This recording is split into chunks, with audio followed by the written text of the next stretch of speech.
While not providing any major revelations, The Last Crusade gives readers a fresh perspective into Bruce's motivations, his struggles with his Batman addiction, and his relationship with the infamous Jason Todd. The Last Crusade also ties to Batman's acceptance of Carrie Kelley in her progression from being the newest Robin to Catgirl, and eventually Batwoman in The Dark Knight Returns, thus in turn making it somewhat of a necessary setup for the Dark World to come. Moreover, Miller and Azzarello's focus on Jason's state of mind recurs throughout the issue. For instance, seeing the Joker has once again been defeated by Batman and Robin, Gotham's TV talk shows sing the dynamic duo's praises. The prophetic question is then raised about the negative impact such a villain can have on a mere boy in the person of Jason. And to those familiar with the 1986 epic, this line of inquiry sort of foreshadows whatever misfortune lies in the boy wonder's future. Otherwise, contrasting the young and presumably impressionable Jason is a slowly aging Bruce, hurt and sore the morning after the Joker's capture. Despite his aches and pains, Bruce nonetheless manages to best his younger sidekick in a sparring session, reminding him of the equally painful gap between the possibility of his retirement and Jason's readiness to fill his shoes. The pair's subsequent apprehending of the Joker's goons and Robin's excessively violent methods show Batman's concern regarding Jason's darker side. The writers further stress Jason's extreme tendencies throughout the issue. When one of Gotham's elite is seen exhibiting uncharacteristically threatening behavior, for example, Robin diffuses the situation by inflicting deliberate injury on the perpetrator rather than simply disarming him. After another particularly violent attack, Jason is shown hiding his smile at the damage his target sustains. Batman and Robin eventually track the cause of the socialite's afflictions to the machinations of Poison Ivy, marking her first appearance in Miller's Dark Knight continuity. And Ivy isn't the only one of Batman's rogues to debut in the Dark Knight's darker world. While tracking her, clues lead Batman to a nearly fatal encounter with none other than an especially brutal version of Killer Croc. Introducing these villains doesn't mean that the Joker's role in the story is finished, though, as his mind games with his fellow inmates eventually coerce them to overpower the Arkham guards, allowing his escape. The fight between Ivy and Croc is Batman and Robin's final battle as a team. With Gotham's richest men in Ivy's thrall, she does what any supervillain is known to do and turns the hapless captives loose upon the pair. Jason's resulting actions are far from heroic, cutting loose against these innocent victims and cementing Batman's conviction that Jason is simply not emotionally stable enough to be a superhero, much less take up the mantle of the Bat. The pair take down Ivy and Croc, but the cost of the victory is their now broken relationship. With Bruce's faith in him destroyed, Jason's mindfulness of Bruce's demands is also lost. When the two learn of the Joker's escape, and Bruce refuses to involve Jason in going after him, a shattered but rebellious Jason decides to go after the villain alone and faces the horrible consequences. The villain's henchmen brutally beat Jason, as Miller and Azzarello's script leaves some gruesome details to readers' imaginations. Then the prequel morphs into the sequel in reverse, and we find that Bruce Wayne has since retired from the Batman mantle after the death of the second Robin, Jason Todd.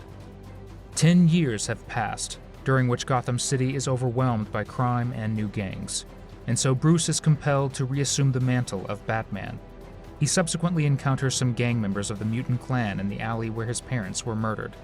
It just so happens that Batman is temporarily assisted in fighting off these alley rats by a new soon-to-be Robin, the young girl from earlier named Carrie Kelley.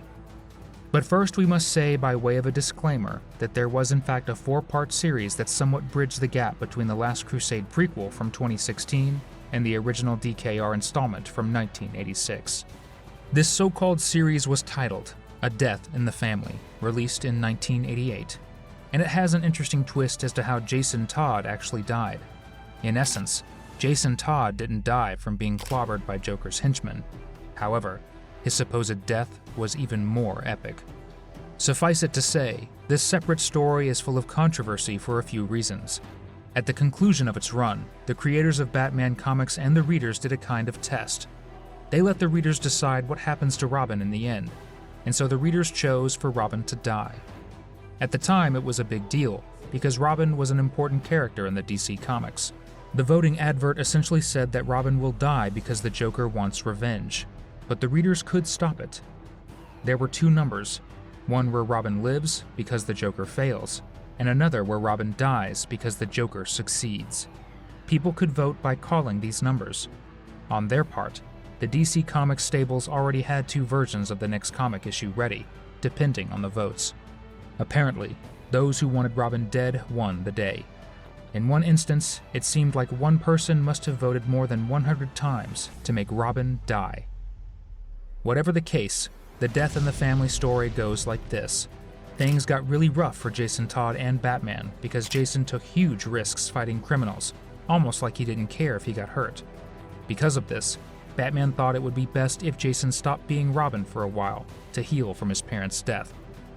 Jason got really mad about this and left without so much as acknowledging the gesture. While walking around his old neighborhood, Jason met a friend of his parents, Mrs. Walker. She gave him a box with his dad's old stuff, like papers and pictures. Jason found his birth certificate and was shocked to see that his mom's name had been crossed out. It was a little wet because of a roof problem in Mrs. Walker's place. His birth mother's initials were in fact S and not C, as he had been made to believe all his life. He had to find his biological mom, so he checked his dad's old address book and found 3 women with names starting with S. He used the Bat computer to find them, but they were in faraway places like the Middle East and Africa, so Jason left home to find them. At the same time, the Joker escaped from the Arkham Asylum. He got his hands on a dangerous weapon and wanted to sell it to terrorists. Batman tracked him to Lebanon and stumbled into Jason by chance. Together they stopped the terrorists from using a nuclear missile to destroy Tel Aviv. Jason subsequently found one of his leads named Charmin Rosen, but she said she didn't give birth in Gotham. Another woman they suspected to be Jason's mom was a person named Lady Shiva. They found her at a place where bad people were trained. Batman and Robin fought her, and with Robin's help, they managed to beat her. But she admitted that she wasn't Jason's mom. Then they headed to Ethiopia next, and met up with Sheila Haywood. She turned out to be Jason's real mom, and they had an emotional meeting. But there was something they didn't know. Sheila had done bad things in Gotham, and was being blackmailed by the Joker. Sheila's secret was that she stole money from the organization she worked for. On his part, the Joker wanted to sell medical supplies infused with dangerous gas on the black market. So for starters, Sheila gave up her own son, Jason, who was Robin, over to the Joker. The Joker then beat up Jason badly and left him and Sheila in an industrial complex with a bomb. They tried to escape, but the bomb exploded, and they died. So there you go. Back in Gotham, Jason and Sheila were buried by none other than Batman or Bruce in any case. Only a few people came to their funeral, like Alfred the butler, Commissioner James Gordon, and his daughter Barbara. Barbara had also been hurt by the Joker before. Batman felt very guilty about Jason's death and decided to keep fighting alone. He didn't want to involve his old Robin partner Dick Grayson, even when Alfred suggested it. We can now get to the original DKR story proper, and the life Batman hoped to live after all that trouble. Remember we mentioned that Batman came out of retirement after such a long spell. Also, you might recall that the reason he retired in the first place had a lot to do with Jason's death. And so here's what he got up to from then. Once Batman got on the vigilante beat again, he immediately had to face challenges from old enemies like Two-Face. Also, Commissioner Gordon had to retire because he was old, and someone named Ellen Yindel took his place. We also mentioned earlier that Batman was caught up in an alley fight with some members of the mutant gang, but Carrie helped him. Batman healed quickly and ultimately let Carrie become the new Robin. Some of the so-called mutants subsequently joined Batman and called themselves the Sons of Batman, while others split up. And all that time, the Joker had been left for catatonic at Arkham, but then he woke up. He pretended to be normal and convinced the asylum to let him go. Upon his release, he went on a TV show to get Batman's attention, but not before hurting a few people. Batman chased him with Carrie's help, but bumped into Superman instead, in more ways than one, and so Batman suffered a heart attack. Alfred, Batman's butler, then destroyed the Batcave and Wayne Manor and died too. Carrie, the new Robin, claimed Bruce's remains. At the funeral, Superman heard Batman's heartbeat, and so he winked at Carrie and left. This prompted her to dig him up. It turns out Bruce Wayne faked his own death and started a new life with his newly constituted crime-fighting team, and especially a new Robin in the person of Carrie. It's so sad, because it should have been Jason Todd instead. And the sad part is Bruce never got the chance to avenge Jason's death by the Joker's hand. And perhaps with his new team, he might catch the Joker next time around. Now we have come to the end of the saga. And thanks for watching.